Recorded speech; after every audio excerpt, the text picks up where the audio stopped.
I came up with this 5-pillar system exactly for that reason, right? So I say, if you look at the last 3 papers, 5 papers, 10 papers, you can come up with whatever you want. You can buy high protein, low protein, mid protein. If you look at 100 years of science and you look at centenarians, you do clinical trials, you look at longevity studies in mice, you look at epidemiology, and then the fifth one is the complex systems, like a plane and a car, how do they age? I think you get a very different picture, right? And I don't know what Peter's rationale is for 2 grams of proteins per kilogram, but it's not consistent with the 5 pillars, any of the 5 pillars, by the way, right?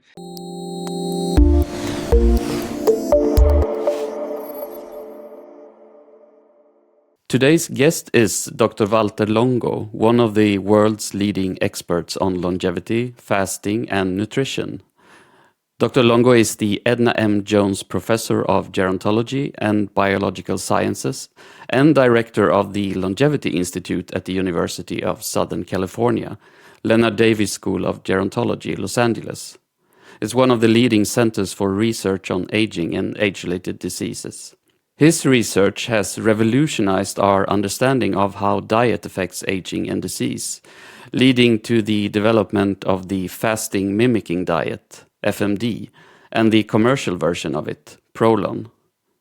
He is also the author of the international bestseller The Longevity Diet, and now his latest book, Fasting Cancer, explores how fasting can enhance cancer treatments and improve outcomes. Welcome to the show, Walter.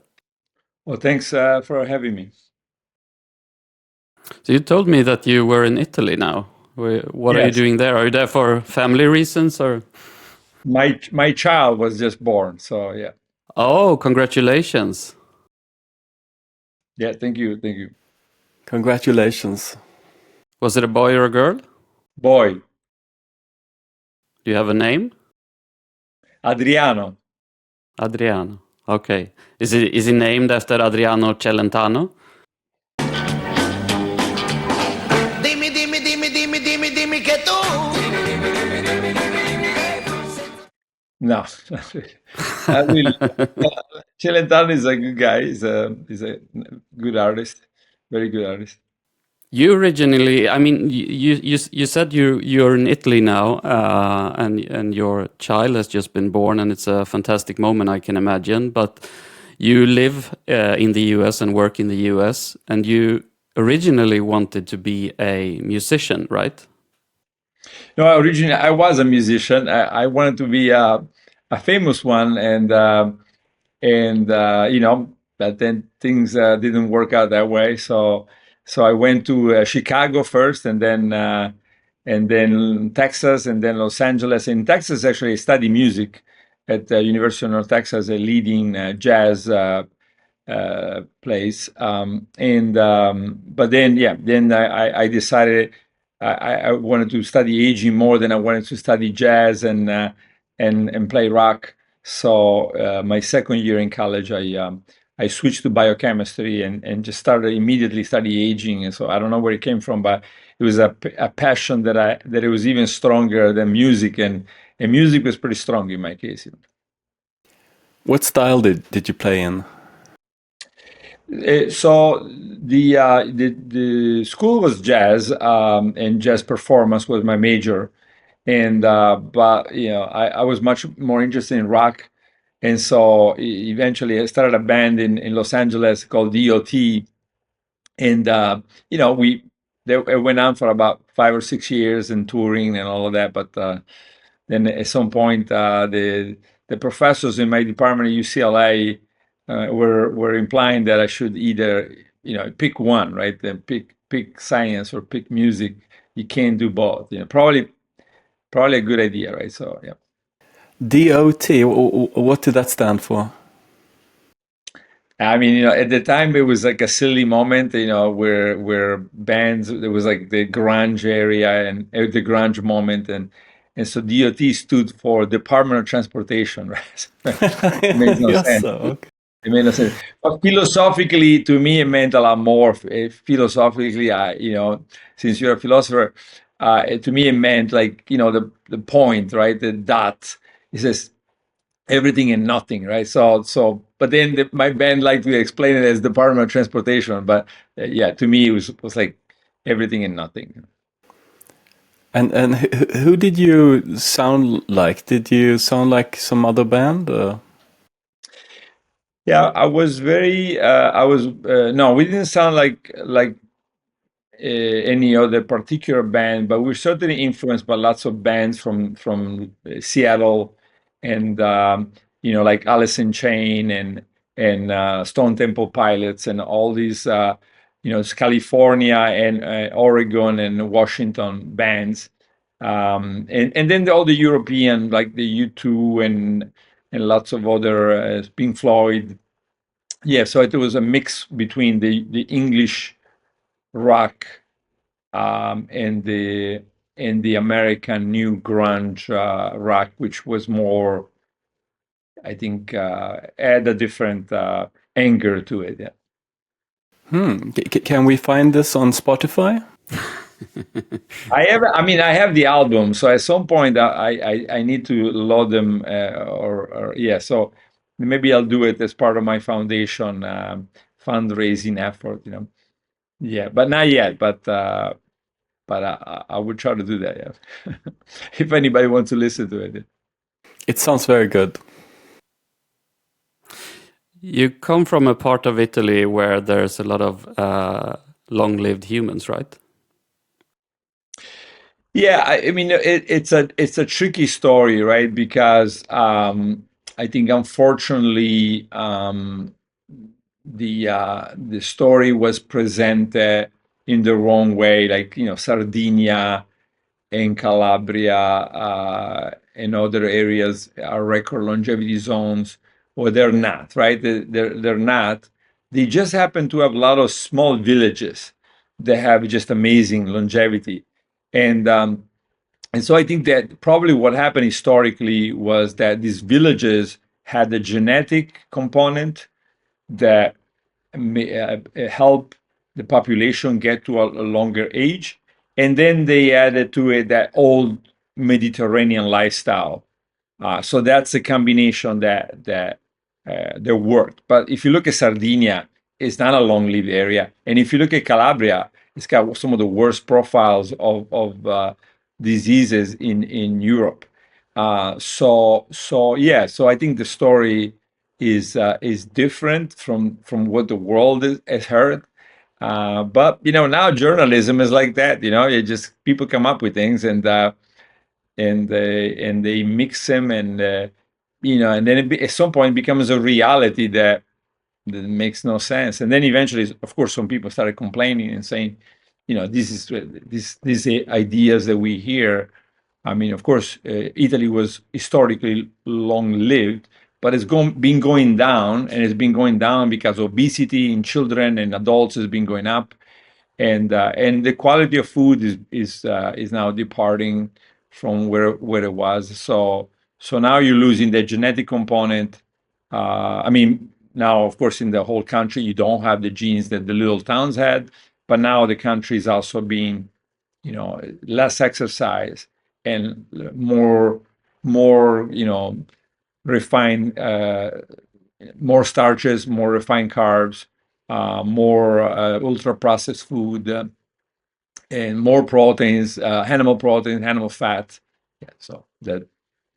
I'm thinking about the origin story for your interest in aging biology, because I think there are several components there, right? One is that I think you lost a grandparent at a young age, and you thought about why die? Why should that happen? What happens when we age, and so on?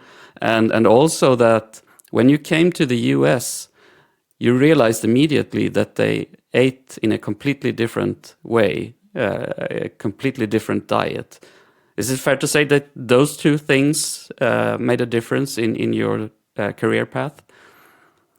Yes. So I think, when my grandfather died, I was in the room, right? And as a little kid, I just, I it, it did it at the time, it didn't seem to impact me, but I think in my head, it was a big deal, right? So then I think, from 5 years of age to, let's say, 18 or 19, when I had to make a choice about what to study, it probably registered in my head that this is gotta be the most important thing, because my grandfather was 70 or so, and then I tell the story of Salvatore Caruso, who then I publish on, and he died when he was 110, right? So it's like 40 years of difference between two men of about the same age, born at the same time, that did exactly everything the same. And so yeah, so I definitely started thinking, how is it that they ate the same food, they did everything the same, and my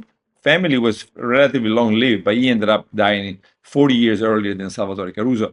And then when I went to Chicago, the my family, lots of members of my family had cardiovascular disease, diabetes, and really severe forms where they were losing sight, and had lots of problems.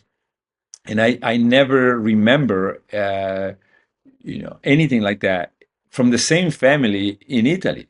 And so that was, pretty obvious. The Chicago diet was not one, but like 3 or 4 members of the family, the close ones, in my own house, right? They had severe forms of diabetes. Yeah. So I think that just added the medical component to what I already had in my head as the aging component from my grandfather. I mean, I don't know. I mean, I never thought of it like that because I was a musician, and I just thought, this is terrible. What's happening to my family, and this is terrible. What happened to my grandfather? But yeah, I think that probably set the priority in my head. The priority is like medicine and longevity. This direction that you eventually headed in aging biology, was that clear from the outset that this was what you wanted to do, or did you explore different venues there?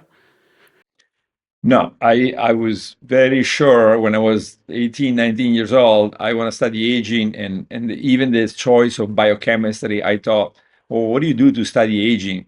I thought it can't go wrong if you study chemistry and you study biology. So yeah, so that was the choice of biochemistry, and then very, very early I joined the lab as soon as I could. Robert Gracie, that was already a very good scientist working on aging in Texas.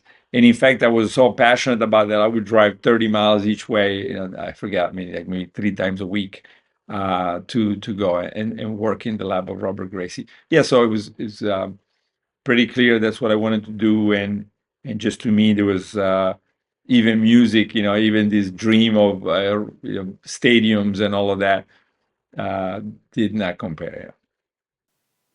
Tell me about your experiencing with Roy Walford. I mean, calorie restriction has been this one of the most prominent ways to prolong life in different species. And Roy Walford was, of course, a scientist that was extremely interested in this and did an experiment, kind of involuntarily, in Biosphere 2, where they were going to try to create an environment on Earth that would actually be more space-like. And they had to survive on, I think it was like 1,800 kilocalories per day or something like that. And they did that for 2 years. And from what I remember, you were in Roy's lab for some time. And this was at the same time, I think, that Roy was in the biosphere. And also, you were there to see the bionauts, as they were called, when they eventually came out of the biosphere in something like 1993 or so. Right. Yeah. So when I joined Roy, Roy at the time was like the star of nutrition and longevity, right? I remember one time he was actually on Larry King Live. That's how famous he was. Not too many scientists, were invited to Larry King Live, but Roy was, and Yeah, so when I joined the lab, he was in Biosphere 2, and so we would talk through, you know, this cable video system, and whatever was available at the time. And yeah, and then they came out in 1993. And I don't know if it was involuntary. I think it was voluntary on the part of Roy, meaning Roy was he sees the opportunity, right? I mean, I don't think it's a coincidence that the world leading person at the moment on calorie restriction got the opportunity to do the first ever calorie restriction study in humans, right? Although small, but yeah. So I think to me it was a great experience, in the sense that I, I came from the biochemistry department, and then I went to the pathology department where Roy was, right?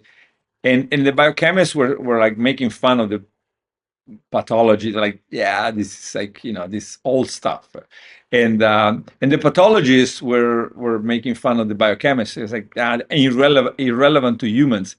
But I think that, going to Roy, and seeing this biosphere, and seeing how, they thin they were, stressed out they were. And to me, that was a good way, to say, this is probably not what I want to do now, right? So I want to go back to biochemistry and figure out what are the genetics, the molecular biology of aging. So in a sense, Walford, it was a great, inspiration, but it's also sort of pushed me back to the technology, right? Because we needed to know why people age, and what are the genes, and how do you regulate them. So yeah, going back to the biochemistry department, then I really didn't get much accomplished, believe it or not, in the Walford lab. Um, it was a lot of comparative biology, right? And compare this to that, and yeah, so I think that served as a motivation to go a different way, and then return to the world maybe 10 years later. Maybe we should say, for those who haven't seen the pictures of Roy afterwards, he was extremely thin, like a skeleton almost. So you could see that you might think twice about doing calorie restriction for a prolonged period of time, right? Yeah. Why did you go there? Why were you at the place when they actually came out of the biosphere? Well, I mean, the whole lab was there, right? So I was in Yeah. his lab, and yeah, so we all went, and it was in Tucson, Arizona, and a pretty interesting group of people, right? I met Timothy Leary there. I don't know if you know who Timothy Leary is. Yeah.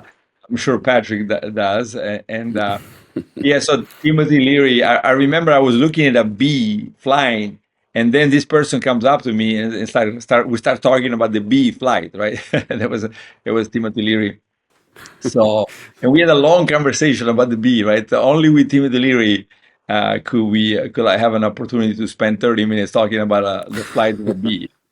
But yeah, there's a lot of interesting characters there, and so yeah, we all went, and it was again a very inspirational, uh, I think, moment to meet Roy, and well, I spent 2 years in the lab, right? So, but if I had to tell you what I got accomplished in the lab, is very little. I got accomplished more in 6 months after I returned to biochemistry than in 2 years in the Walford lab.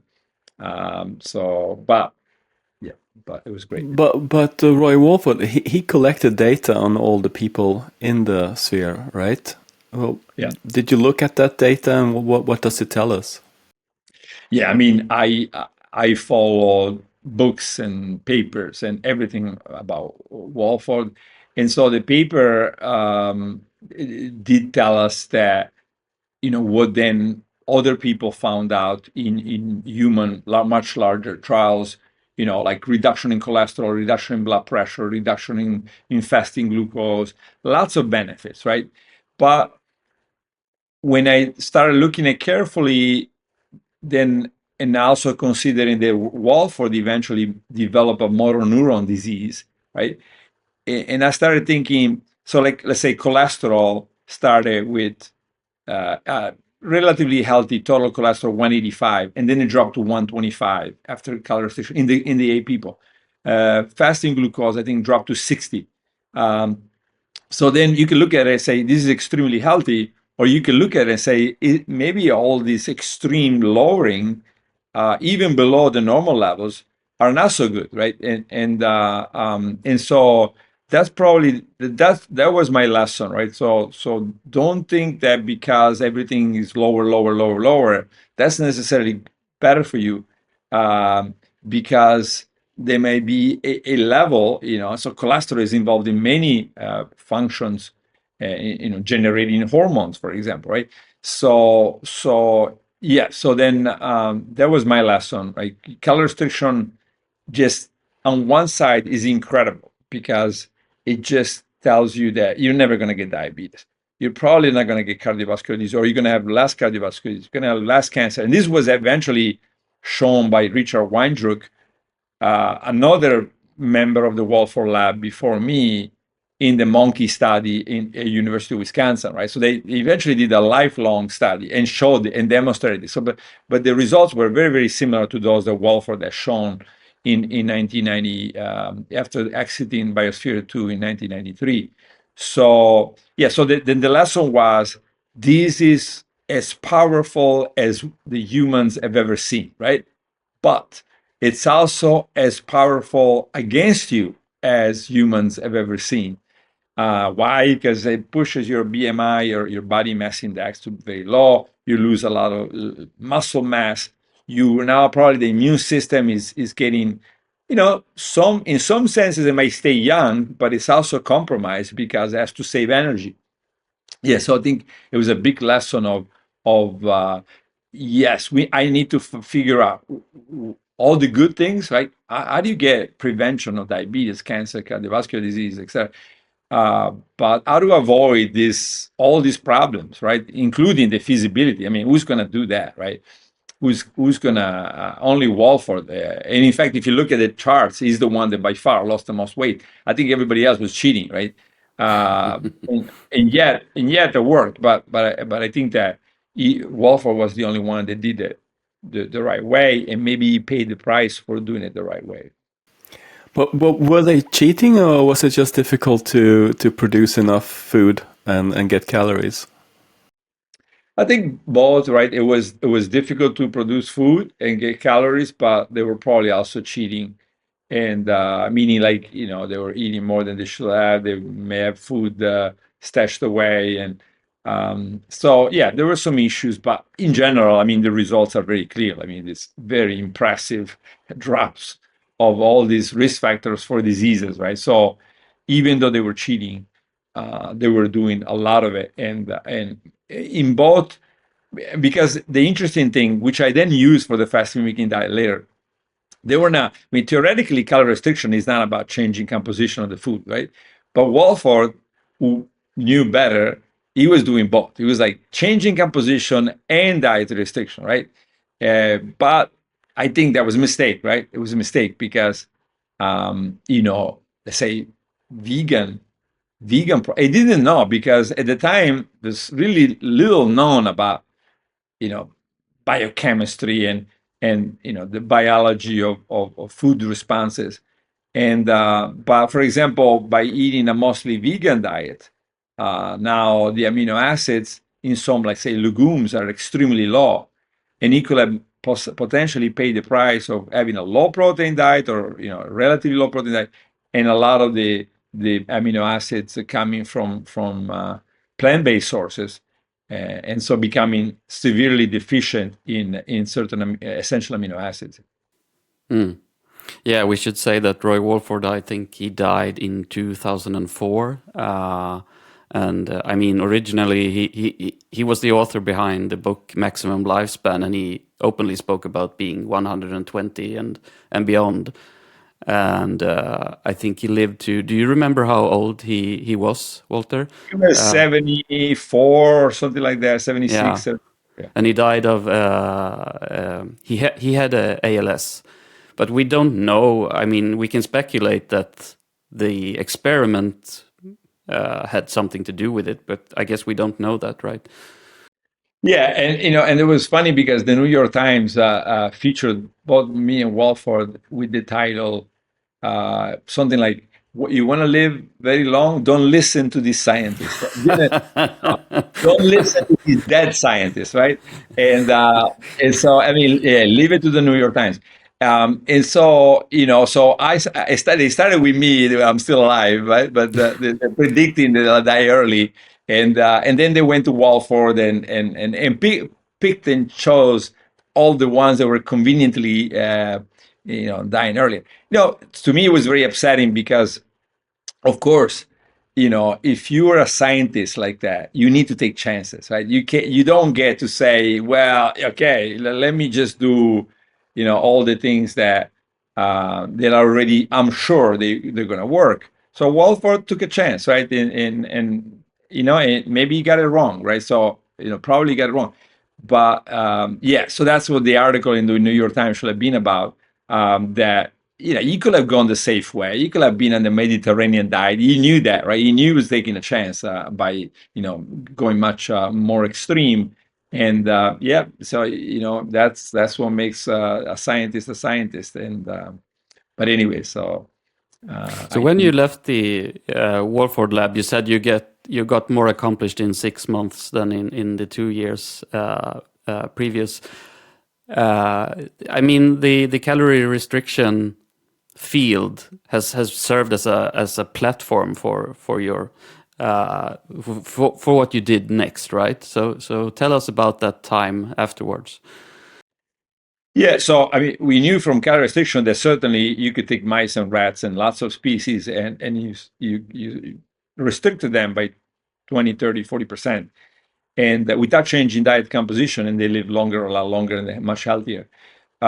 So when I went back to the biochemistry department, I mean, at the time, there was not a single gene that anybody had ever discovered to control aging, right? I mean, people knew there was genetic mutation that in the Tom Johnson had, they already had shown that there was some genetic component that could make a worm live longer, but nobody knew what that was, right? And why the worms live long.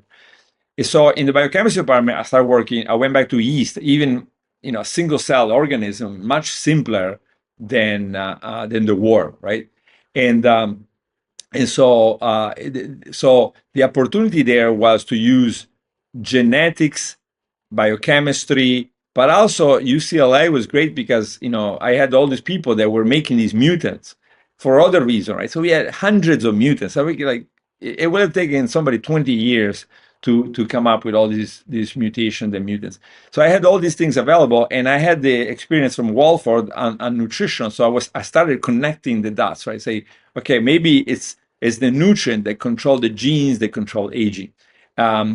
And then I would just go and test all these mutants. And so I had the mutants in the pathway that respond to sugar. I had the mutants in the pathway that respond to amino acids. And so yeah, so then with lots of different genetic, so both with the bias approach, okay, let me knock out the gene, let me take out from the yeast the gene that responds to sugar. What happens? Well, that's called RAS and pKa. If you knock it out, when I knocked it out, the yeast live longer or much longer, twice as long. And then, but then we had powerful genetic techniques, so we could do something called transposon mutagenesis. So we can mutate all the genes in the yeast genome and just watch which one. So this was not possible in any other organism, including worms. It was only possible in yeast.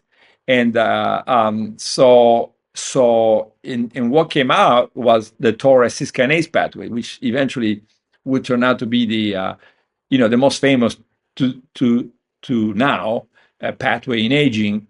Yeah, so mutation in SCH9, which is S kinase, we're making the yeast live 3 times longer, and we're making it very resilient, right? So in low mutation, very resilient, very long lived, and So then by a combination of biased approach and unbiased approaches, and the tools that there's just tremendous tools that, and I had somebody named Edie Gralla. So my two bosses were two women, and one was a geneticist. They came out of Harvard, and the other one was a chemist, right? So there was a really perfect storm, I think, in that lab, of having the chemistry, the biochemistry department, and then the genetics. And so very quickly we get all this data, which was really remarkable in understanding why organisms age, right? So within a couple of years, I had the entire pathway. So I described not a gene, but I described RAS, PKA, the transcription factor, superoxide dismutases, and the whole thing. And of course, the response was, I got ignored, right? because it was like nobody was. I started working on a new model system. Nobody had worked on that. I called it chronological lifespan, and I just got ignored, right? So I was too young, and people were like, yeah, whatever. Longo is doing this crazy stuff, in my book, I talk about when I got invited as a graduate student at the Gordon conference, and I presented this, and at the end, it was like complete silence, no questions, no. So people were like, what is this? What is he talking about? But it's interesting because your research and the research of Tom Johnson and Cynthia Kenyon, and when you look back at it now, it seems like really the new beginning for aging biology, right? I mean, before that, people were telling you that you shouldn't even do aging biology. It was suicide for your career and so on. How do you feel about that period of time now? I mean, at UCLA, I would not say I was working on aging, right? And people were making fun of it, right? And then I was working in yeast, starving yeast. So it was like the worst nightmare, right? You're working on aging, and then you're working on starving yeast. Why would even the yeast people make fun of us, right? Because like, who works on starving yeast? Work on the growing one. That's where the interest is, because everybody was yeast now generating Nobel Prizes for all the oncology, research, like on RAS, and so that there was a very exciting time for yeast molecular biology.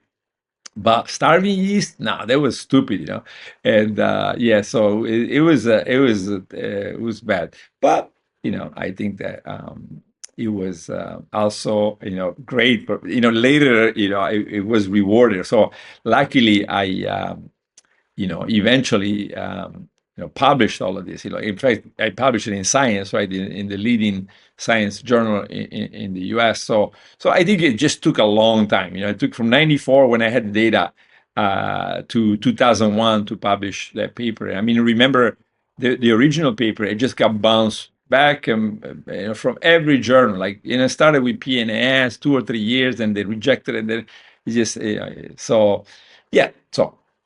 It's okay. I mean, but that's the way it is, right? If you change, if you try to go in a completely different direction too much, then everybody's against you, and that's what happened. This episode of Levity is brought to you by Vitalism Foundation. It's a community of action driven by vitalism, a new moral philosophy whose first tenet is that life and health are good. Death is humanity's core problem, and aging its primary agent. They're one of the few groups that truly understand aging as the emergency that it is. Vitalism's goal is nothing short of monumental: to allocate 1% of global GDP to this project. It's ambitious, but it's exactly what's needed to tackle aging head-on. As a member of Vitalism, you'll get access to a private community, exclusive content, and invites to special conferences.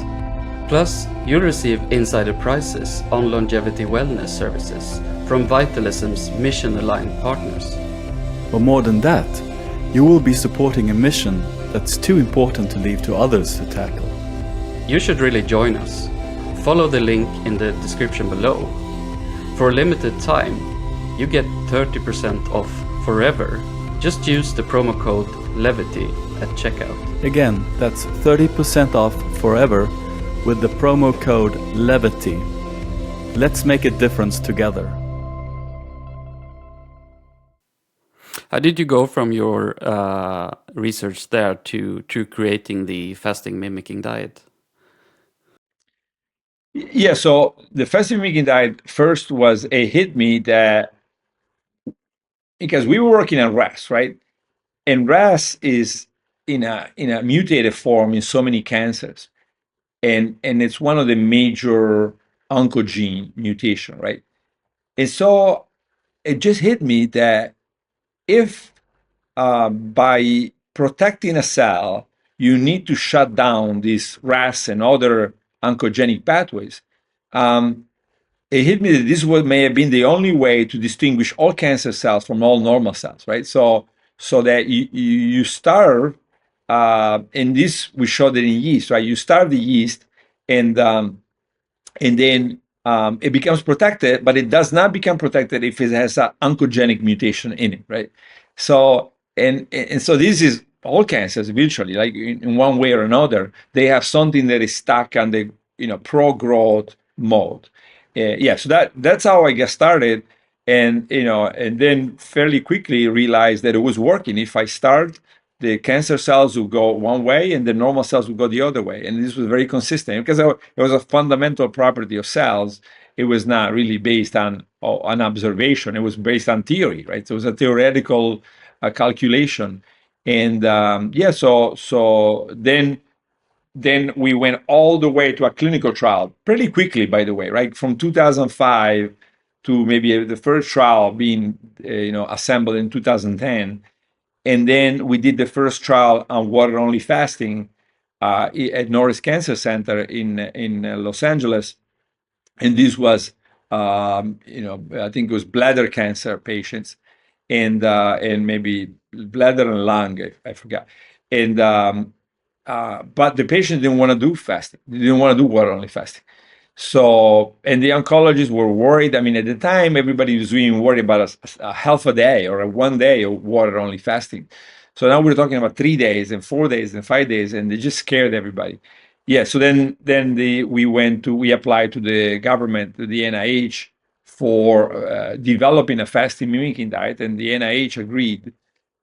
Gave us the funds, and yeah, so that's where the FMD comes from. It was designed for cancer patient, and for cancer patient who obviously, and surprisingly, not accepting water only fasting. They just thought it was too much. It's not intuitive when you first think about it that you could reach the same effects with as fasting, but you're still eating. I mean, it's called a fasting mimicking diet. When did you realize that that actually was viable, and how did you develop this technology? Well, this is the beauty of biochemistry and molecular biology, right? We knew it from before we even started, right? I mean, obviously, one thing is what you know theoretically, and one thing then you have to prove it, right? So fine. So we understood that it might not work, but we were experts in connecting nutrients with genes with protection and growth. And so to us, to me and to my group, it was pretty obvious that it's not about calories, it's about what the nutrients do to the signaling pathways, right? So for example, we knew that fat is being released in the form of fatty acids, but also in the forms of ketone bodies, is being released during fasting, right? So fat and certain fats, particularly, are consistent with fasting, but sugars and amino acids, and particularly certain amino acids, are not, right? So we already had that knowledge that it's not really about calories or how much you eat. It's about what the nutrients do to the signaling pathways, and which one will block the fasting response and which ones will not block the fasting response. So of course we focus on the ones that don't block the fasting response, the fats, the type of fats, and then we lowered to the lowest possible the ones that do block the fasting response until they no longer had that effect. So Yes, there are carbs. Yes, there are proteins, but they're so low that the system doesn't exit the fasting response. Mm. The fasting mimicking diet, the ones I've tried is the commercial version that's called Prolon. That's 5 days. You have somewhat different regimes, right, for different indications. I mean, I didn't do it for any special indication. I just did it for health reasons. And also a part of it was that I was writing a book about longevity. But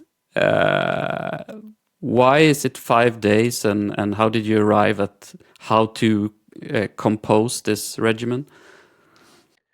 Yes, so it's 5 days for the general population, right? It's 4 days, 4 to 5 days for cancer.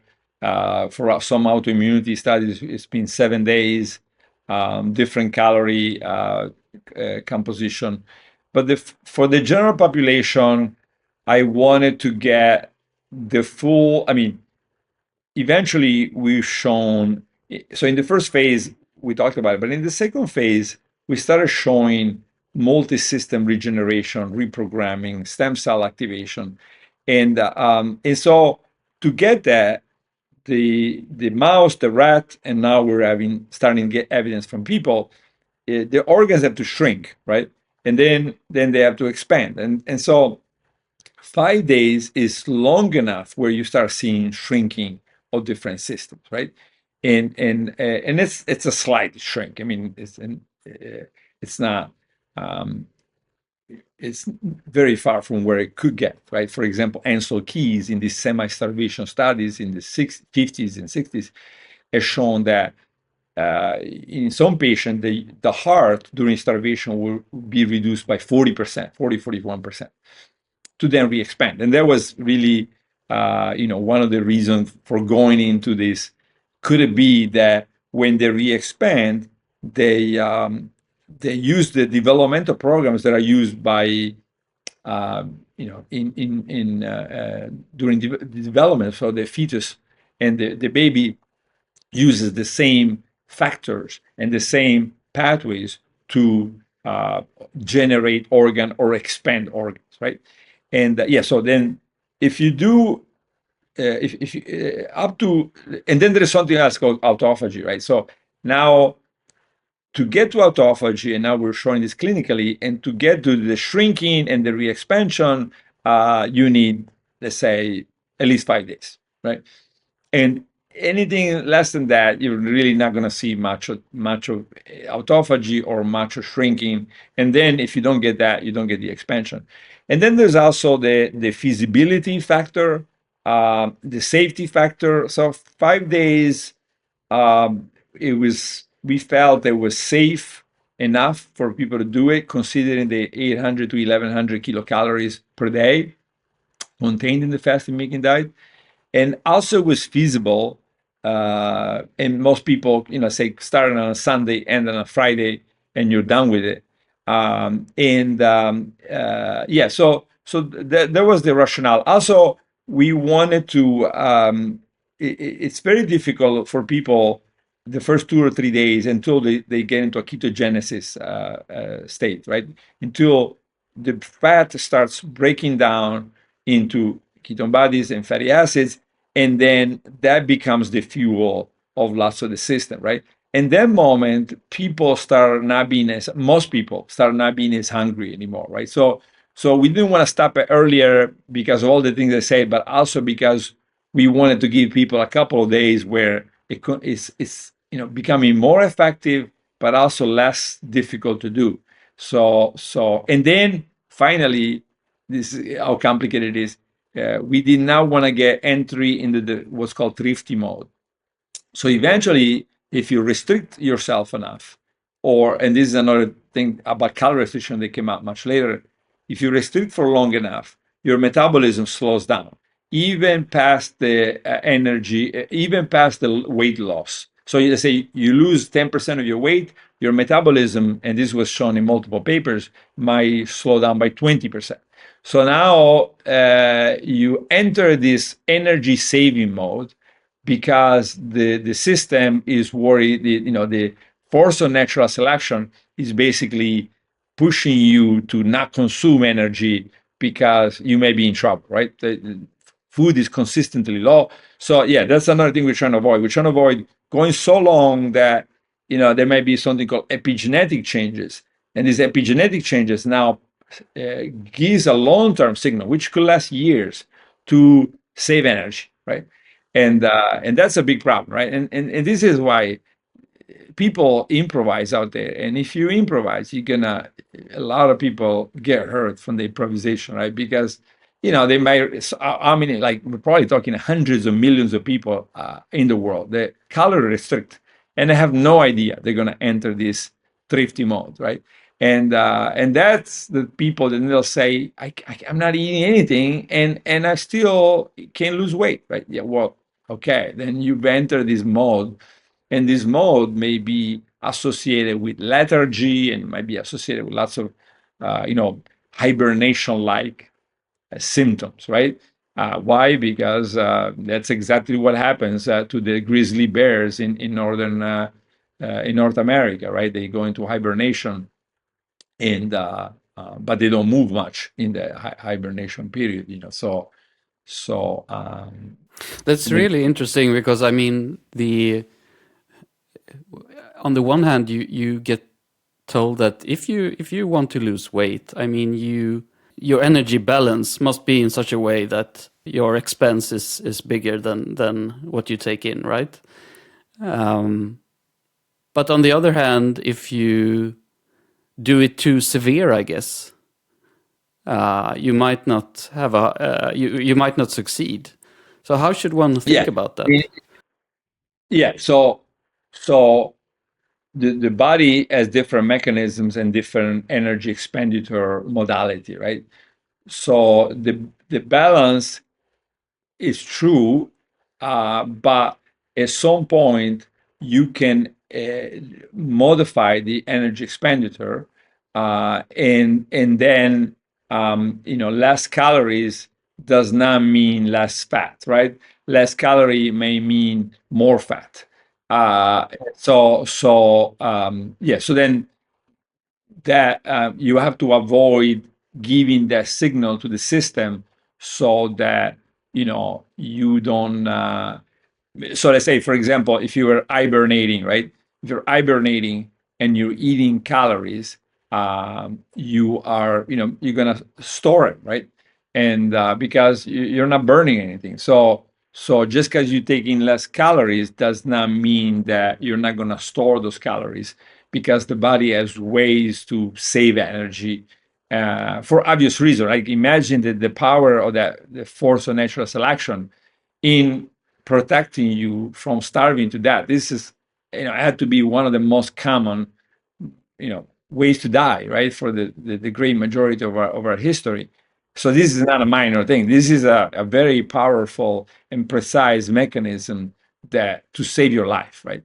And of course, evolution doesn't understand the last 100 years.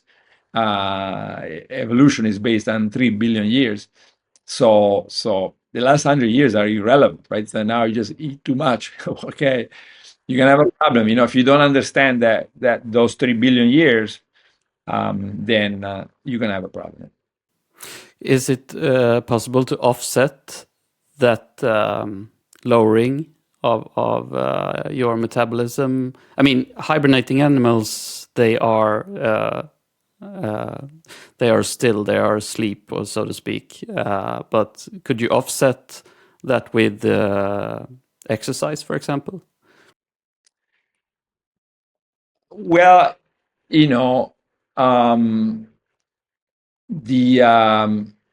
it's problematic, right? There was a American show called The Biggest Loser, right? And in The Biggest Loser, they would make him fast or whatever, severe calorie restriction, and then exercise. I forget, like 6 hours a day, some crazy amount, right?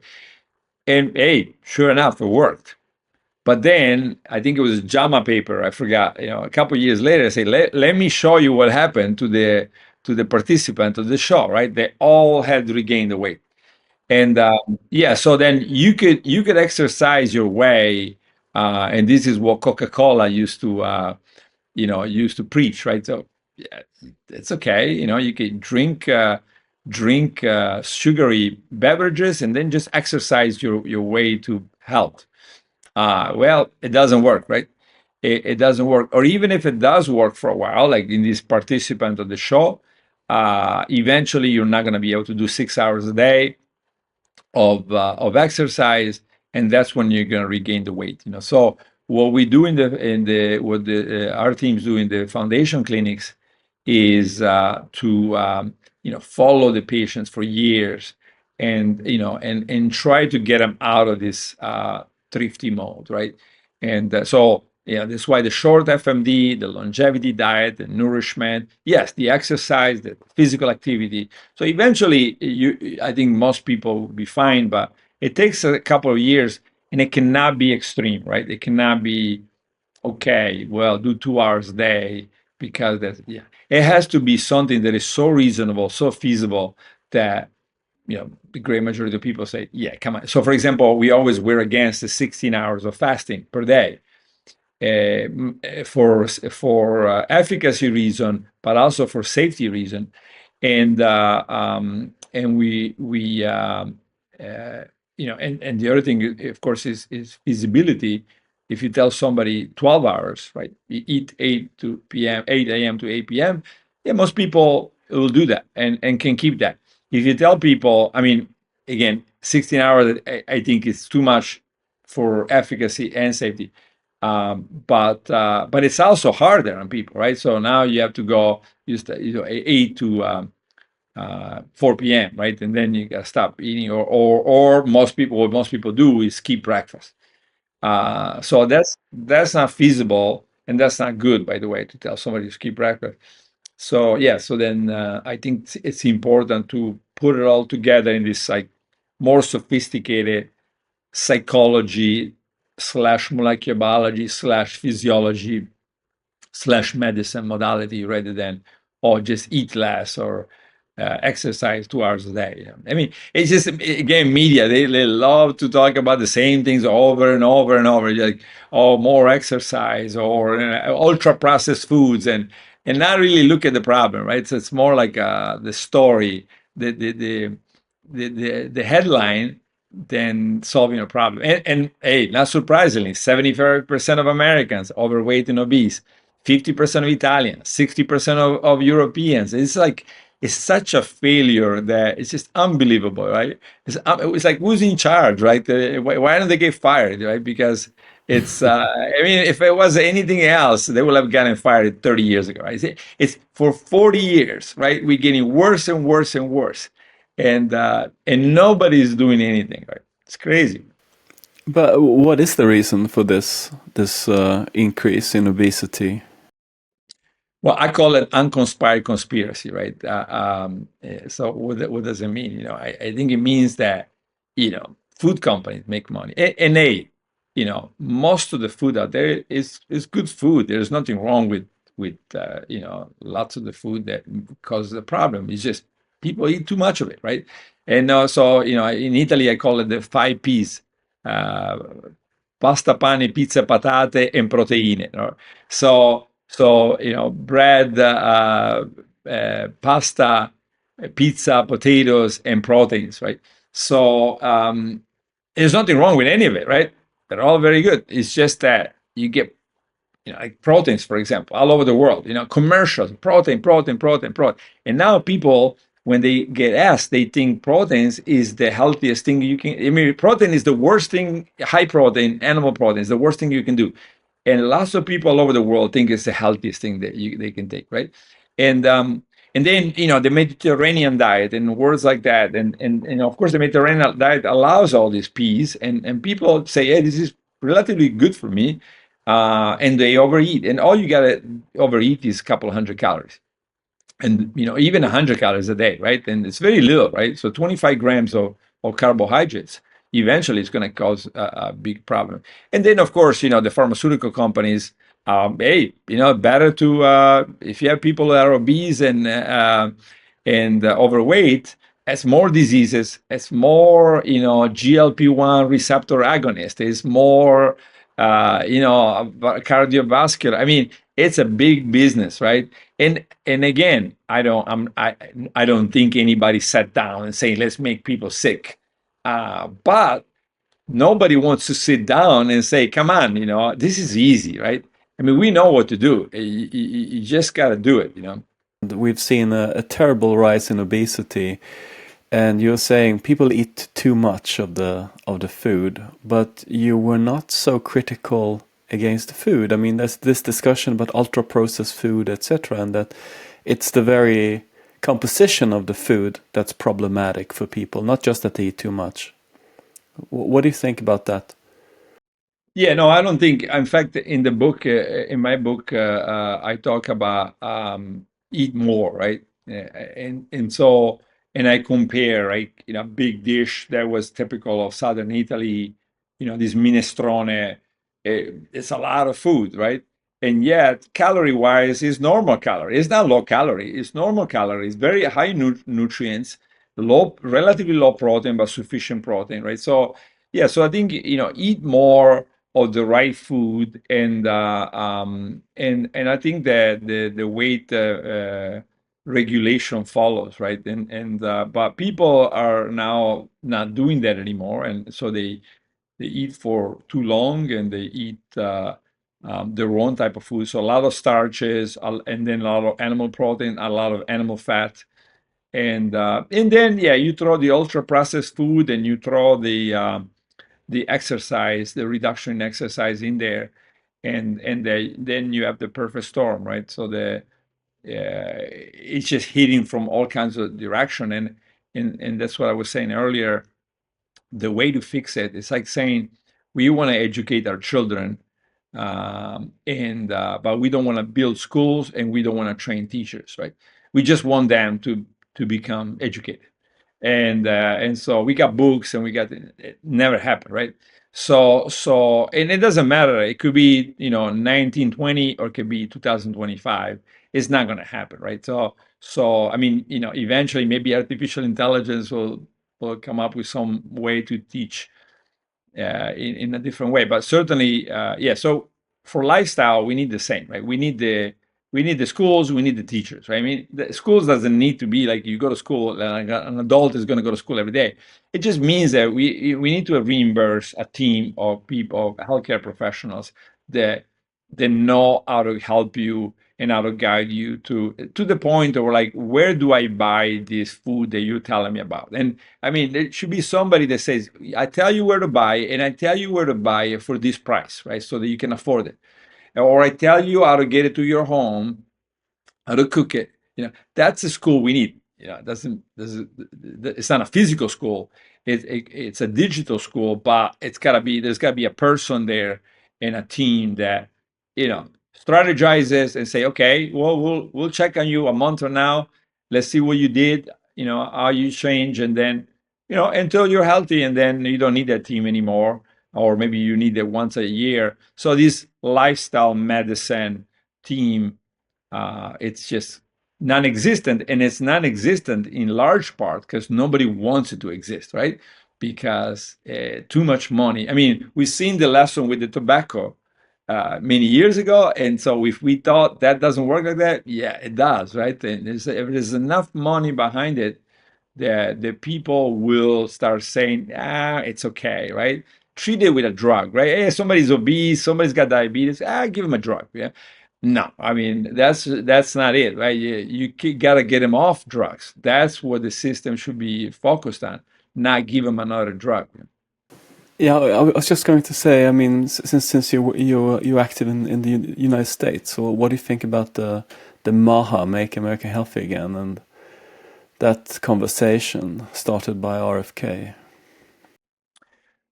Well, I mean, I think that that's one thing that Congress agrees on, right? The food is medicine. The one thing that everybody certainly agreed with Kennedy on was the American system the healthcare system is broken.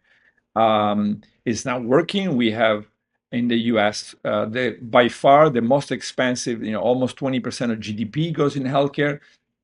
to then have a healthcare system ranked between 40th and 70th in the world, with some third world countries in front of the United States. Now, the Europeans are smiling, like I'm in Italy, and it's like, don't smile because it's coming to you, right? You're gonna get exactly the same treatment. It's just a matter of time, because this is money, a lot of money, and we're starting to see this in Italian doctors, Italian surgeons. Now you have the public and you have the private, right? Which one you want, right? So this U.S. system is gonna get to everybody, because very tempting, right? There's a lot of money, and so now you could have people that used to make $50,000 a year making $1 million a year, and yes, they take the $1 million and move the system to a more private, insurance-based, private, very expensive, and often very ineffective system. So when you say it's like a non-conspiracy conspiracy, it's just that there's a lot of incentives for all the players to participate in it. Is that correct? Yeah, and in the United States, the players are also the hospitals, right? Because they're money-making operations, right? And the clinics, and so it's just the whole thing, and the profession. And now the professors, right? The professors, now you get consulting, and you get, so you go with the flow, right? Everybody's happy, and I'm as guilty as anybody else. And but I'm trying to, at least I'm trying to go the right way. So, for example, in my case, I don't take consulting from the company. I keep the company away from any clinical trial involving the fasting-mimicking diet. All my shares in the company will be donated to charity, already being donated. So I'm taking a lot of, I'm putting myself in a place where I'm thinking I have financially nothing to lose by doing the right thing, right? And that to me is a big difference, right? It's a big difference, because if my house was dependent on, like it is for a lot of other people, if my house was dependent on whether I intervene and say, no, stop that or not, hey, what do, right? You lose the house, or you do the right thing, right? Well, yeah, it gets tricky. There's a conflict of interest. So yeah, so I think that, I mean, hey, I get criticized a lot for having a company, or having started a company, but my argument, in the United States, they had a big, there was for a long time, they prevented doctors from owning clinics, right? And it turns out that the doctor-owned clinics perform better, right? Why? Well, the doctors want people to, they still have they believe that in protecting patient and making them healthier. So, a doctor against a businessman, who do you think is going to be more protective of the patient? It's going to be the doctor. And it turns out that's exactly what it is. Now, they've studied that, and so I would guess that it would be better to have more faculty, more professors that are involved in are checking on the companies, right? So if every company had 10 professors that had no financial interest checking on, hey, you're doing that, you shouldn't do that, right? So I think we will have a much safer system, right? So now, and there's like a double standard, because now a lot of pharmaceutical companies are running their own trials, right? And their own trials that are now presented to the FDA, right? So it's really bizarre, this double standard of not stopping that, and then going to somebody like me and saying, well, you have a company, when I'm donating everything to charity, right? So yeah, so I'm going to revisit proteins. Sarcopenia is certainly a very difficult problem as you age. For so many years, I've been waiting for when is Peter Attia going to invite Valter Longo to his podcast, because Attia is saying that we should eat like 2 grams of protein for every kilo weight, while you have a much lower number. And I think it's very, very confusing for people how to think about this. On the one hand, we know that we should have a good amount of muscle mass, and proteins build muscle. But on the other hand, we learned that we should take it really easy with proteins. How should we think about this? I I came up with this 5-pillar system exactly for that reason, right? So I say, if you look at the last 3 papers, 5 papers, 10 papers, you can come up with whatever you want. You can buy high protein, low protein, mid protein. If you look at 100 years of science, and you look at centenarians, you do clinical trials, you look at longevity studies in mice, you look at epidemiology, and then the fifth one is the complex systems, like a plane and a car, how do they age?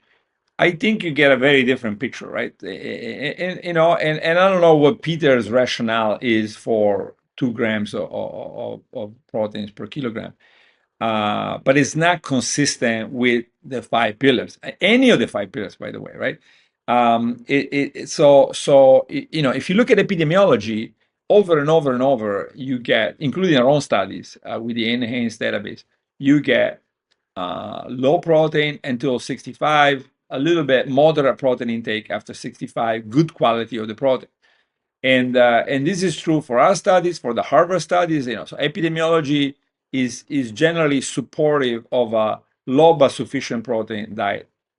If you look at centenarians, whether the Okinawans and the Loma Linda, the Italians, and very consistently, it's a low, very low protein diet. For the Okinawans, you could argue too low, and maybe that's why this too low, because it's below what I talk about, 0.8 grams per kilogram.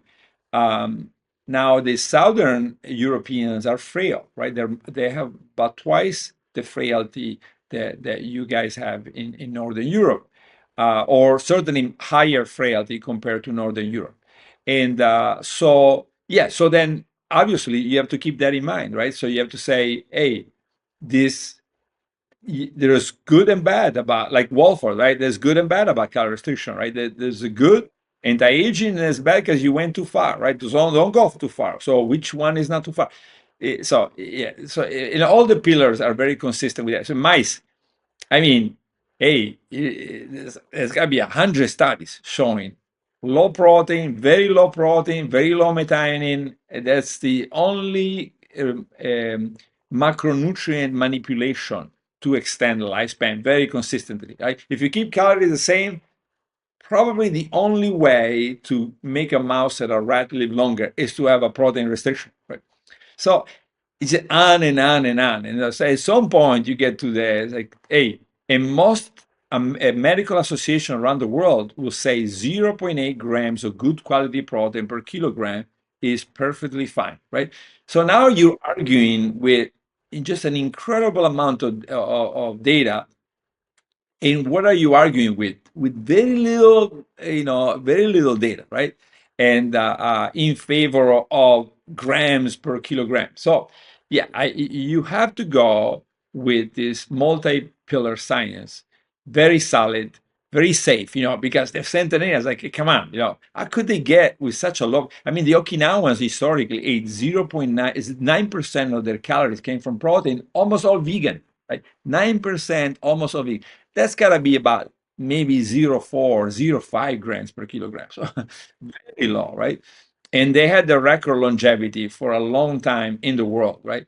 So so that's got to be like, that's 100 years. It's more than 100 years. It's like 150 years of lessons from these areas of the world. But I agree, alone they will not be sufficient. But if you combine it with the mouse, the rat, the monkey data, the epidemiology, et cetera, then I think you gotta say no. Stick with 0.8, good quality, and go to 1 gram per kilogram, good quality, more variety after you pass 65. Human beings after the 65, they start losing weight, right? On average. And so once you get to that point, you start losing weight. Okay, that's the time to start, especially if your muscle mass, if you see any sign of muscle mass loss, then start increasing the protein. But more important, start increasing the exercise and the muscle training, right? That's what people don't do. So of course, if you don't do anything and you have 2 grams, yeah, it may have a small effect on muscle mass because you have excess amino acids and makes things a little bit easier. But that's not the reason to, you don't want to do it wrong. And just overeat proteins to take care of it. And if overeating proteins is not going to solve the problem anyways. Yeah. How much are the individual differences here? I mean, if you go out on the internet, you'll find Jordan Peterson and Michaela Peterson saying that they eat only meat because they have certain problems, and eating only meat, only protein, has cured them. They claim. Sure. I mean, obviously, I always say, if you are, let's say, Italy, right? In Italy is the land of tomato, right? But you'd be surprised how many people in Italy are intolerant to the tomato, right? So let's say that you have 6 intolerances. It's probably very common, right? And they're all in the Mediterranean diet. And you're gonna go through hell with the Mediterranean diet, right? It's gonna be hell. Let's say gluten sensitivity, not celiac disease. Let's say you don't have an autoimmunity, you have a sensitivity to gluten, then you have a sensitivity to tomato, and you have sensitivity to nuts. Of course, you turn to meat, and it solves all your problems, right?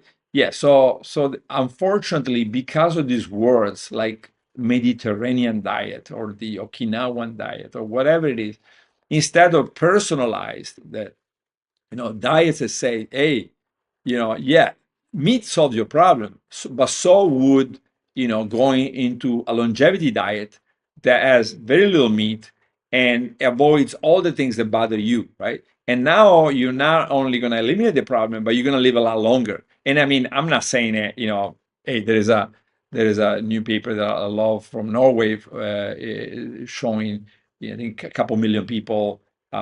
It's China, Europe, and the United States, and showing the what happens if you switch to something very similar to my longevity diet at age 20, 60, and 80, right? And if you switch at 20, 11 to 13 years life expectancy increase, versus the control, which are meat eaters and all of that. Yeah, so then if you do all the things, you're probably looking at 20 years of life expectancy difference.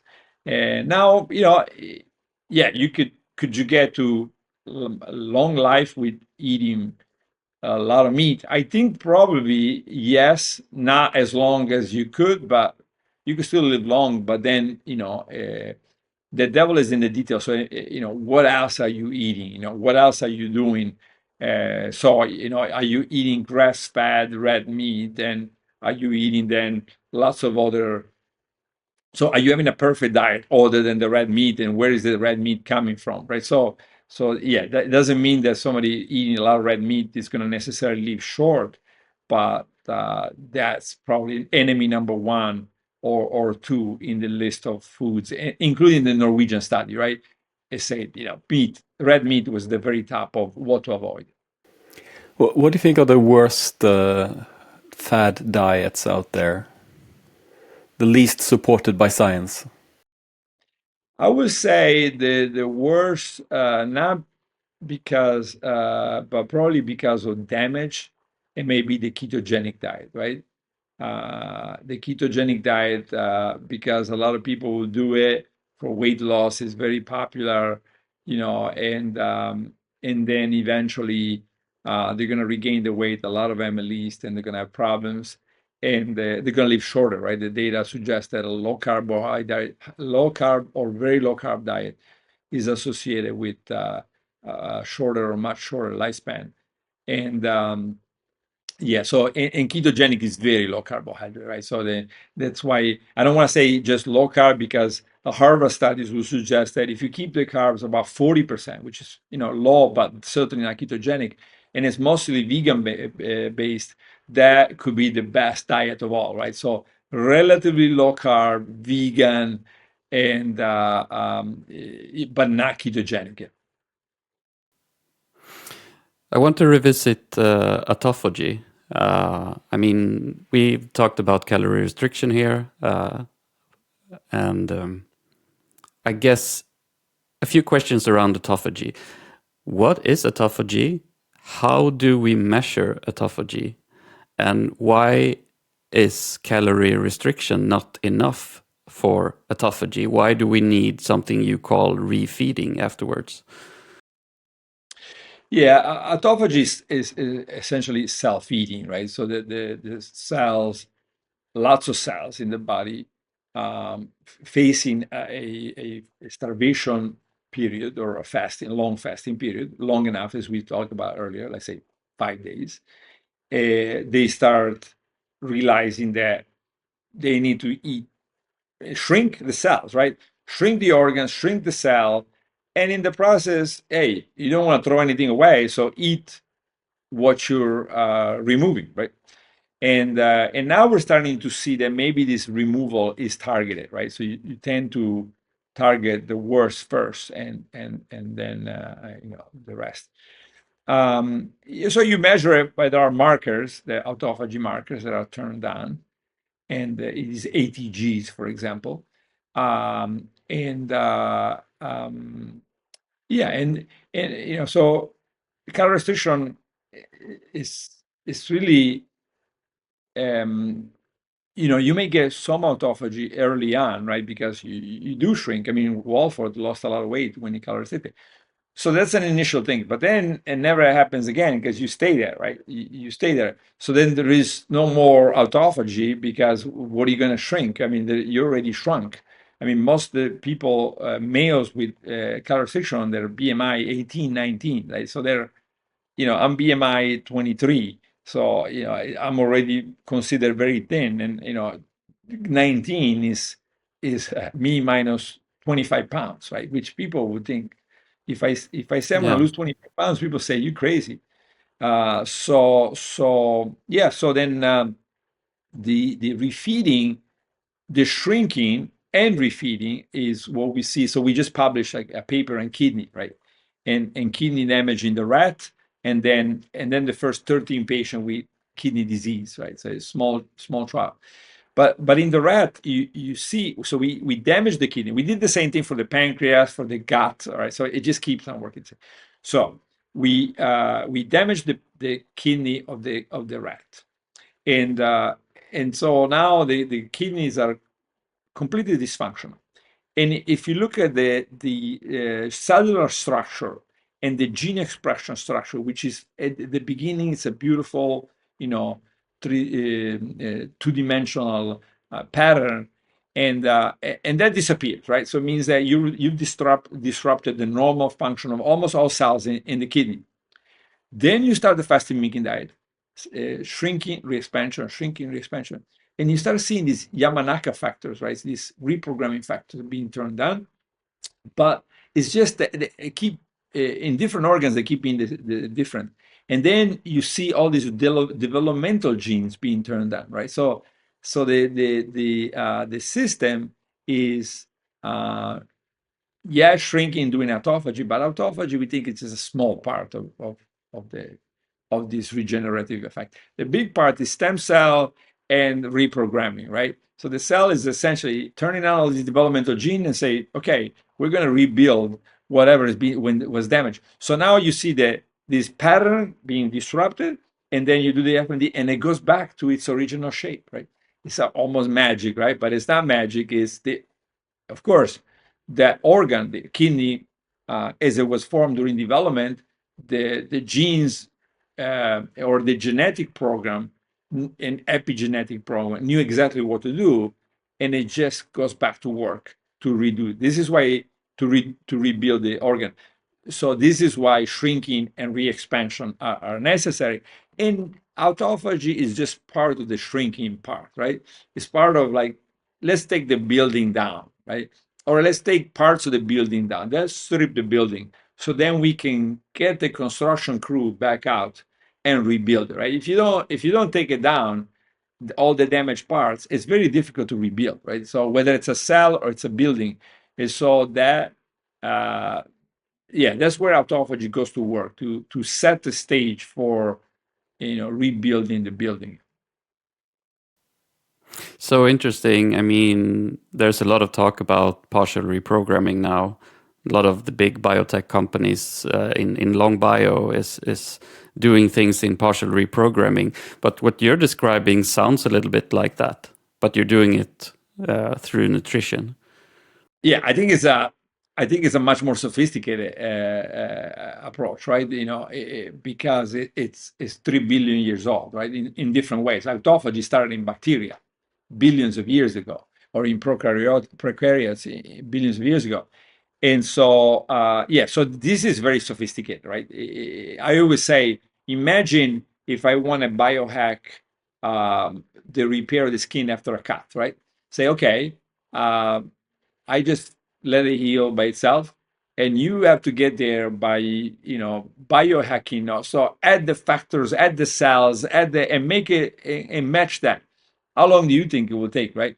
It would take a long time, right? It would take decades before technology is able to match what the body already knows how to do, right? Eventually, yes, it can do a great job, but so I think that in the long run, and well, of course, we're also working on reprogramming, right? So we're working on these factors, and we're inducing them. Right? So yeah, we are working on that. But I think that people are underestimating the power of what's evolved to repair systems.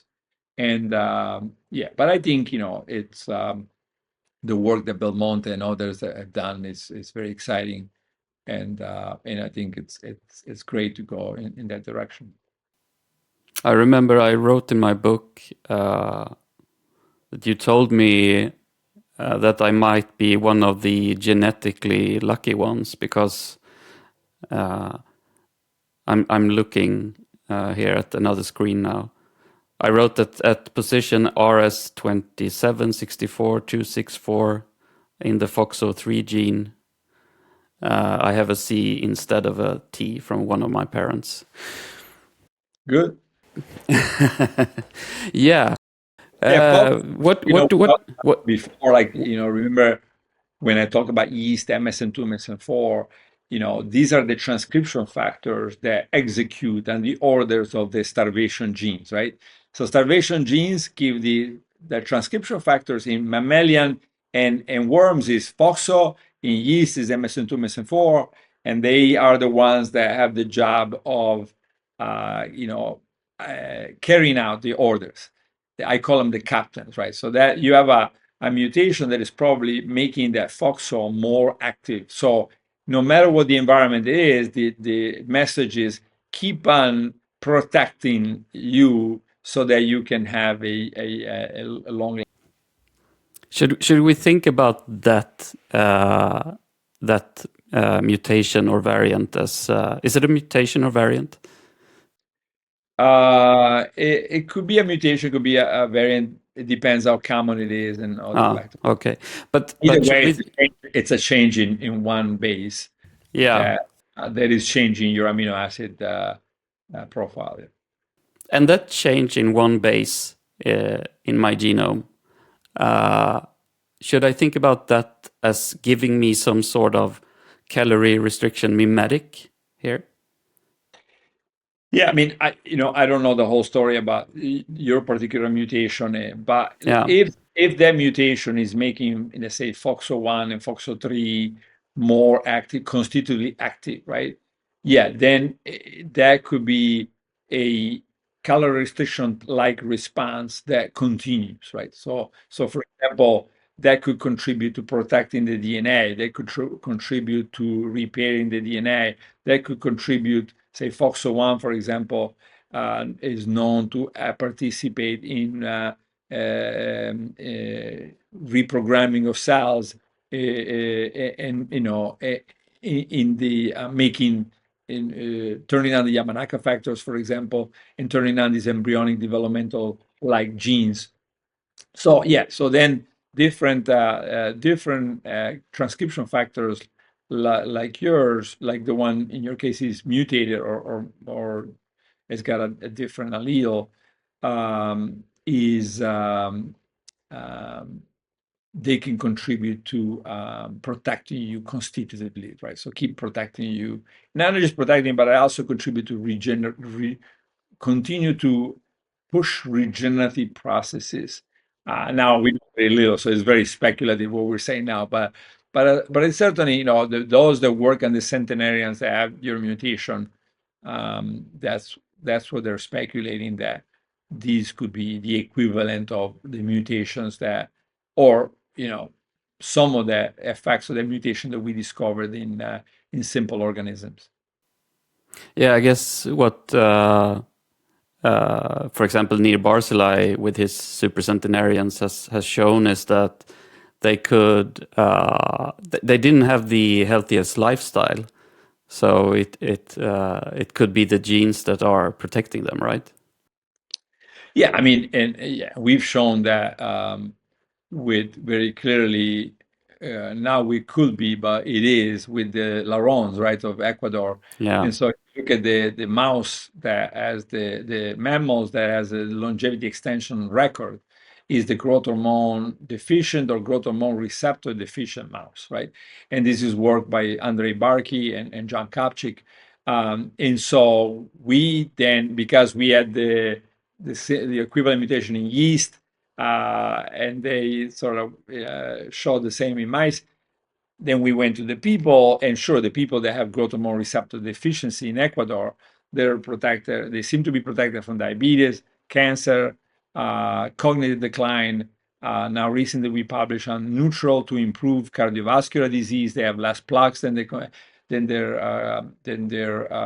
relatives. So yeah, so clearly, I think that we already have, and I think the Ashkenazi Jews that Nir is following, we still don't know what the genes are, but so it's very interesting to find out what they are. And some of them may be the growth hormone, by the way. So this work with Yusin Su that Nir has done.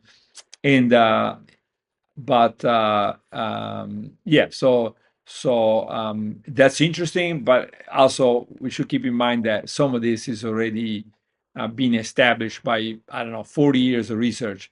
And so it's pretty clear now that and in spite of that being clear, a lot of people get growth hormone to delay aging, right? So they're exactly the opposite of what the science suggests, right? So I mean, again, we're seeing this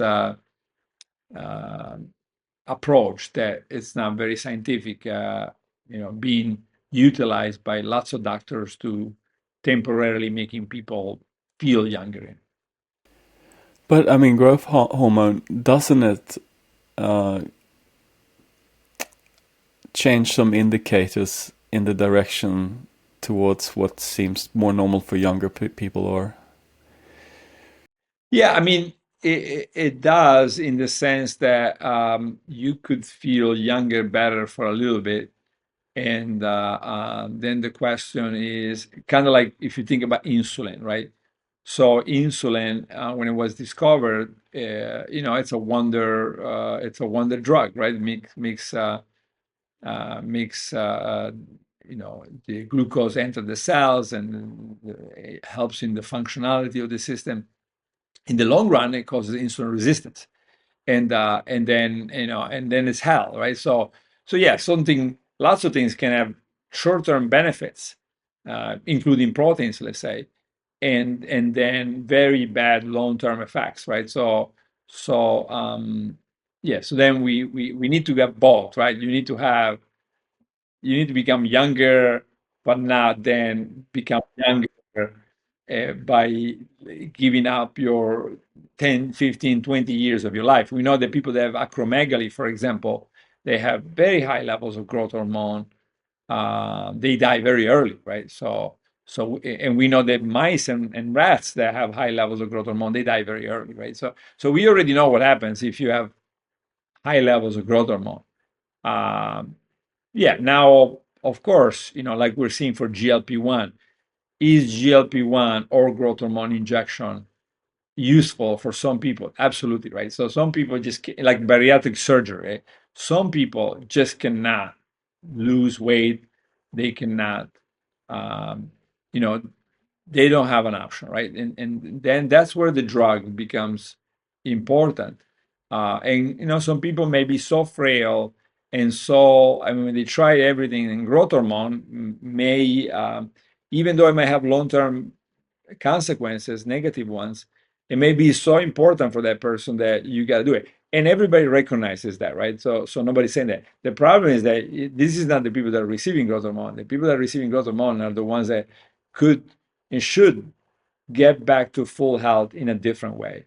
And you need to find the problem. Why you have low growth hormone? Why you have low testosterone? How do we get you back to, because this band-aid approach that we keep using, it's not coordinated, it's not evolutionary program, and in the long run it's likely or highly likely, and this is why we did GLP-1. We see now the blindness, we see the muscle loss, we see the depression, we see the anxiety, the suicides, and on and on and on. But everybody talks about the good and nobody talks about the really bad, right? And yeah, you could argue not all of them are going to be real, but some of it is definitely real. And so if there was no option to losing weight, I would say, hey, you got to do what you got to do. If you have cancer stage 4 and you have to take chemo, nobody wants to have chemo, but that's it, right? That you got nothing else, you got to do it. But if you're obese or you have low testosterone, or like, no, right? And that should be the last thing you're gonna do after everything else failed. Yeah. But after everything else failed, with the right healthcare team, because guaranteed everything else is going to fail if you have a doctor saying, eat an apple, walk a mile, right? So, yeah, right. What's that going to do, right? This is what people get now. And then it's like, oh, okay, it didn't work. Let me give you some testosterone, right? Oh, it didn't work. Let me give you some, GLP-1 receptor agonist. So with the TRT, what do you think about that? TRTs. Testosterone replacement therapy that middle-aged that's what I was saying. men go Yeah, on. that's what I was saying. Testosterone replacement. There are people for whom that's it. We tried everything else, and you cannot succeed. And maybe that's the best way to go. There's a lot of literature. Some of them showing worse, people doing worse. Some showing people doing better, right, long term. But again, before using the replacement therapy, uh, you will have to figure out, why is this person testosterone so low? What is it not working?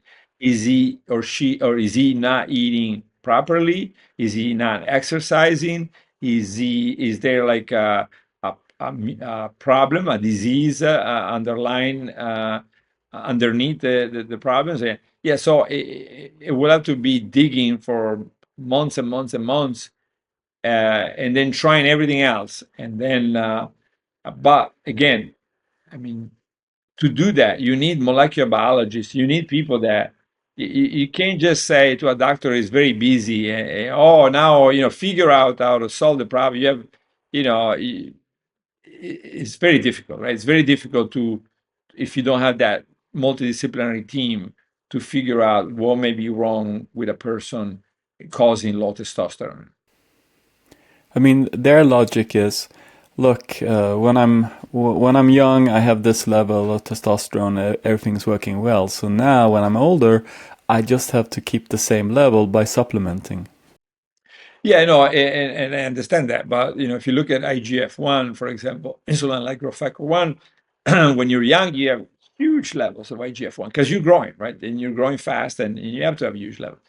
And then when you're older, you have a lot of data associating that high levels of IGF-1 with colorectal cancer, breast cancer, prostate cancer.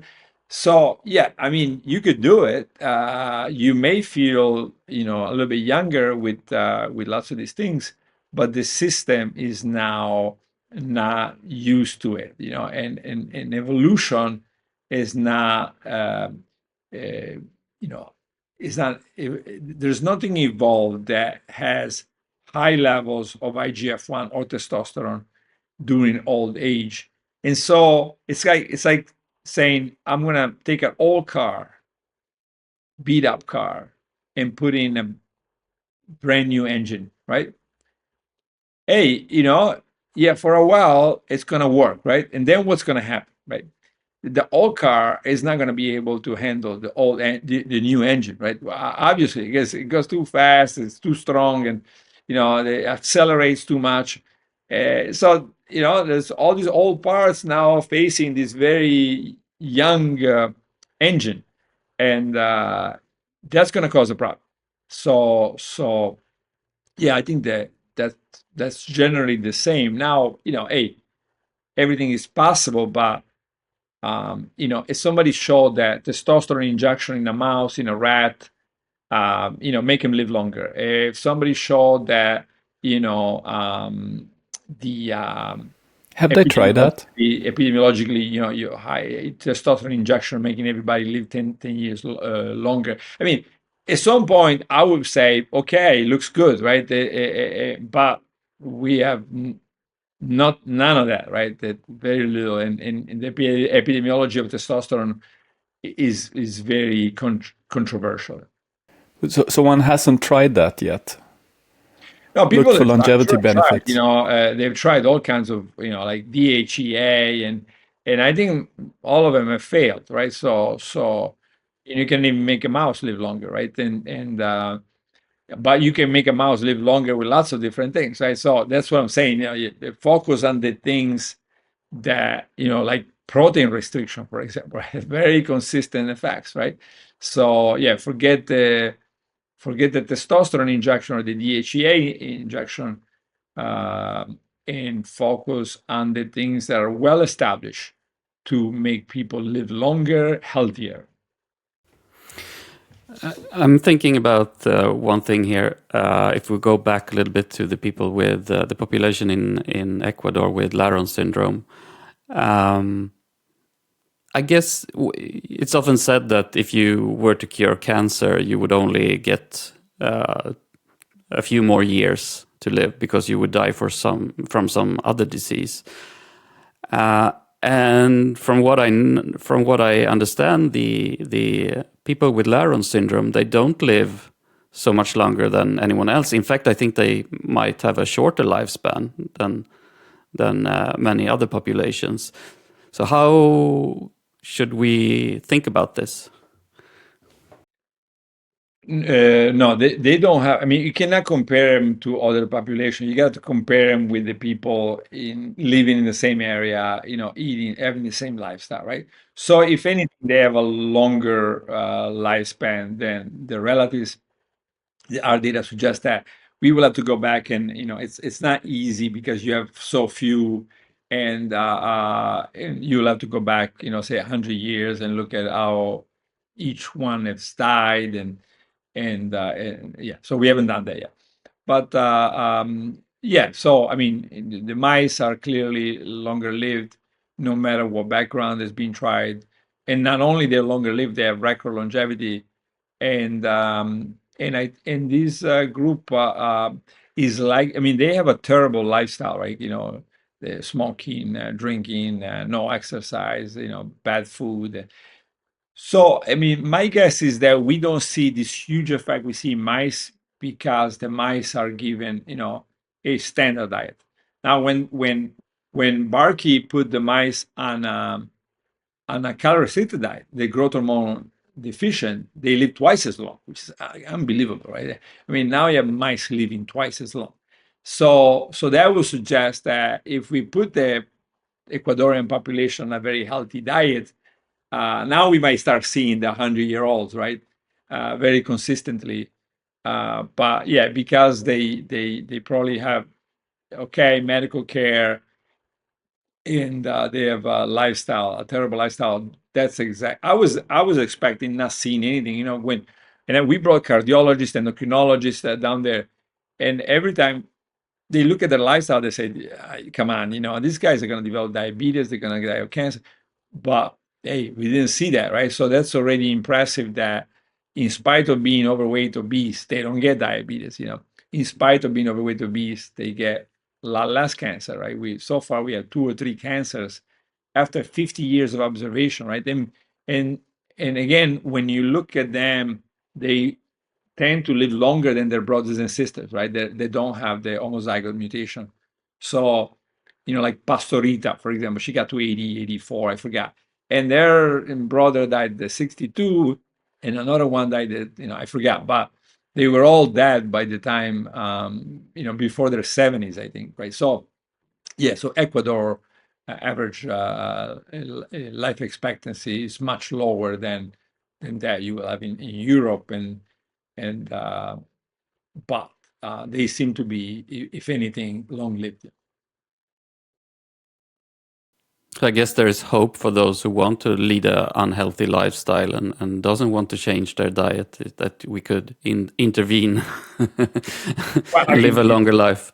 Yeah, there's hope. I mean, you cannot change the genes yet. I mean, you can, but we're far from that kind of approach. But this is exactly what we've shown with the fasting mimicking diet in both mice and people, right? So we take people that have a bad, like in Tennessee, and they're obese, and we did the same in Rome. We did the same. People have done in Heidelberg and Leiden. Yeah, take diabetic, pre-diabetic, obese, and then let them, and don't change their diet. In fact, Leiden, Hanopeel in Holland showed that even after 12 cycles of the fasting mimicking diet, they had not changed their lifestyle. The only thing they changed is they exercise a little bit more, probably because they're lighter and they feel better and they start going out and exercise. But yet you start seeing the 70% of them reducing drugs for diabetes, many of them reducing hypertension drugs, many of them going to drug-free, right? So, yeah, so then absolutely, I think that's the way to go, because most of the people are not going to change their diet, right? And so one thing is to say, oh, you should switch to my Mediterranean diet or the Okinawan diet or whatever diet you pick. And one thing is to say, don't switch. It's okay. I mean, try to switch, of course. We agree that certain ingredients doesn't have to be the Mediterranean diet, but it's just about your own, what I talked about in my book is being find your own version of the Mediterranean or let's say the longevity diet. But yeah, so try to move as much as possible. And some people we follow say, I don't want to change anything. And some people say, please, I want to change everything. I want to change everything. And then that's where the fasting mimicking diet comes in, and try to reset the metabolic clock, but also reset the, cellular reprogramming, stem cells. For example, in the kidney trial, the people that did the kidney patients that did the 3 cycles of the FMD, they had a reduction of the proteinuria, protein in the urine, which is one of the damages that caused by kidney disease. And a year later, they still had it, right? So this lasted a year. And then when we look at the blood, these kidney progenitor and stem cells were tripled in number, right? The circulating is as we've seen in the rats and the mice, the body is beginning, detects damage in the kidney and is trying to help the kidney fix the problem, right? So of course we cannot have a mechanism in humans, but we're seeing the same, something consistent with what we see in rats and mice. And so I think it's possible that it's happened. Yeah. So I would say FMD is a good way to go to address lots of these problems. I think what I've learned from you over the years is that, one, you should eat in a 12-hour period, and two, you should be careful with supplements for many of the reasons we've discussed today. And three, you should do, depending on your health, a different number of cycles of the fasting mimicking diet. Is that a fair assessment? Have I learned correctly? And 4, have a pescatarian everyday longevity diet, which is personalized and then changes with aging. So what do we put in a grocery basket? I mean, again, I think you should put your own version of the longevity diet, right? So lots of legumes, lots of vegetables, lots of whole grains, and low red meat, low white meat until age 65. Some nuts, or tree nuts, and but as I was saying earlier, paying attention to allergies, intolerances. So lots of people are intolerant or allergic to nuts. Lots of people cannot eat. Yeah, so I think you have to develop your own version that you're very confident that doesn't bother you, and then I think there's a new study in the UK also showing that people that start eating more Mediterranean, get great benefits from that switch. And yeah, so I think clearly these ingredients are life health span promoting, but they can also be promoting autoimmunities and lots of problems. So that you got to pick your own version. I mean, pick a professional that helps you pick your own version, because there are a lot of tests, a lot of things that can be done to figure out what people can do, and they should be trying to do minimal changes, right? Again, don't take the typical Swedish person and say, oh, now I'll go to the Mediterranean diet, but say, okay, what is your version of the Mediterranean diet, right? How can we build a diet that is consistent with what your ancestors ate, and but it maintains the benefits that we're seeing, and in fact improves theoretically the benefits that we see with the Mediterranean diet. So and again, that's what I call the longevity diet. And the Longevity Diet is a great book. I've read it several times. It has inspired me a lot. But you also have a new book out now that's called Fasting Cancer, that you wrote originally in Italian, I believe. It came out a few years ago, but now it's been translated to English. And we're recording this in March. I think the book was released in February of 2025. Why did you feel that you needed to write another book specifically about cancer? Well, I mean, half of our research is on cancer, and so we have now, I think there are over 20 trials, clinical trials that have been completed. A lot of them show very exciting results. Whereas I think the fasting mimicking diet and diabetes is more conclusive because it's one disease, it's more straightforward. Cancer is lots of diseases, lots of therapies. It's very complicated. So, but I thought it was important because we were seeing, and not just us. For example, the Bro Vernieri group in Italy, when they did a trial with 100 patients, they saw 5 cases of exceptional survival, exceptional responses. People stage 4 that go into remission, right? And and they're oncologists, and at the beginning they were very skeptical, and but then when they see something like that, so now I think in that trial there were like 20 stage 4 metastatic. Out of the 20, not all of them went into remission, but 5 of the 20 went into remission, or something like that. And so they thought it was like, this is very unusual, right? This is not like one case, why is it stage 4 colorectal cancer, breast cancer, lung cancer, pancreatic cancer? Now they're going into remission.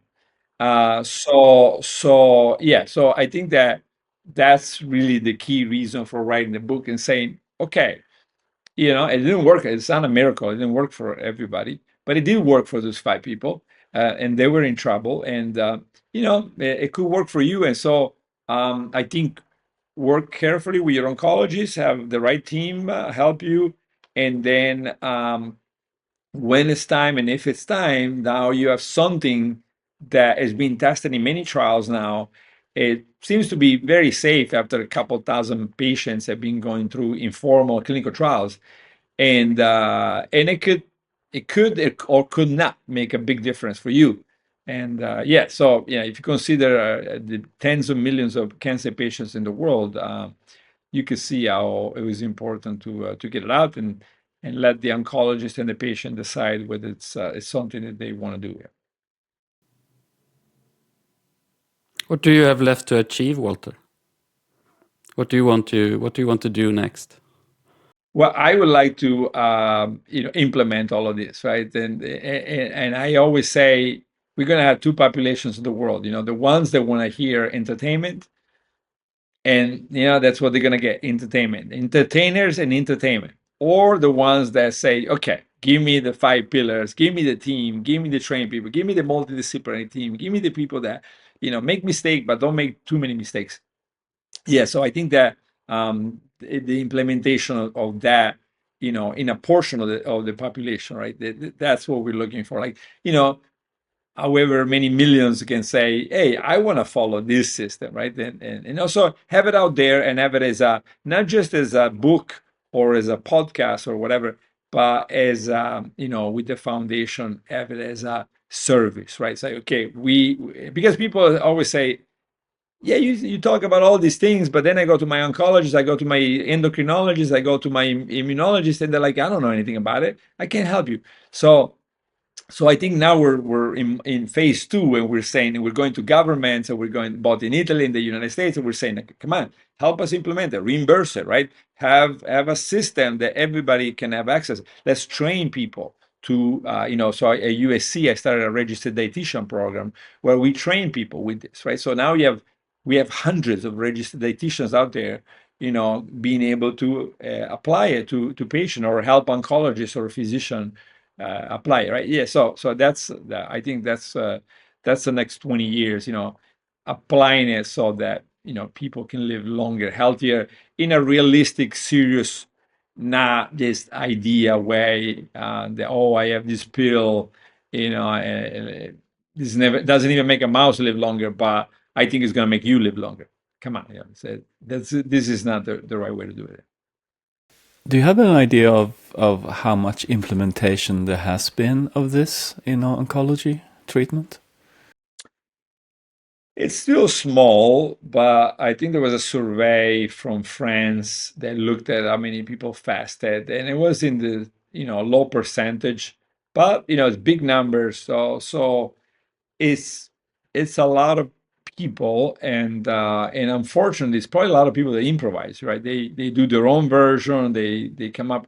So I don't know that it might be helping as much as hurting people to improvise, right? So that's why I recommend they contact the foundation, and it's a nonprofit, and they're followed by the team, so that it's much more complicated than people think. So I always give this example. In fact, we were discussing yesterday with the dietitian group one case, and I was telling them that there's a paper. It's in mice, but we think the same will happen in people.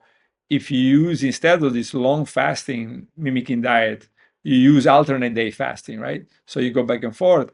And there's a paper, it's what's called intermittent fasting. There's a paper showing that if you give doxorubicin to mice and you do this every day, every other day fasting, cardiotoxicity increases instead of decreases, right?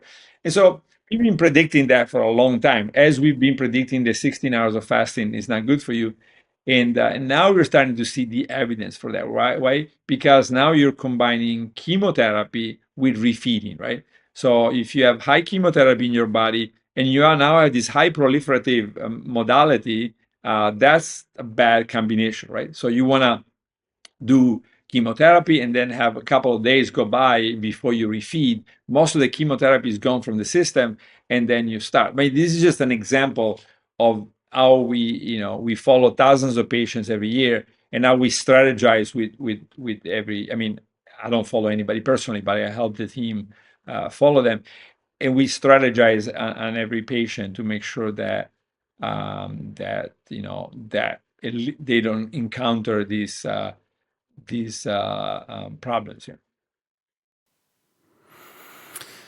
Yeah. Have we gone through everything? I think, Walter, what we do is we're asking our guests to recommend 3 books. Have you thought of any that you would like to recommend? Yeah, sure. I recommend. First of all, I start with an Italian book. It's called One Nobody 100,000. It's an old book by Luigi Pirandello, and it's a really clever book about how different people. I mean, how you are, what people think you are, right? And if nobody knows you, you don't exist. I mean, this just exploring this concept of the relativity of somebody's being.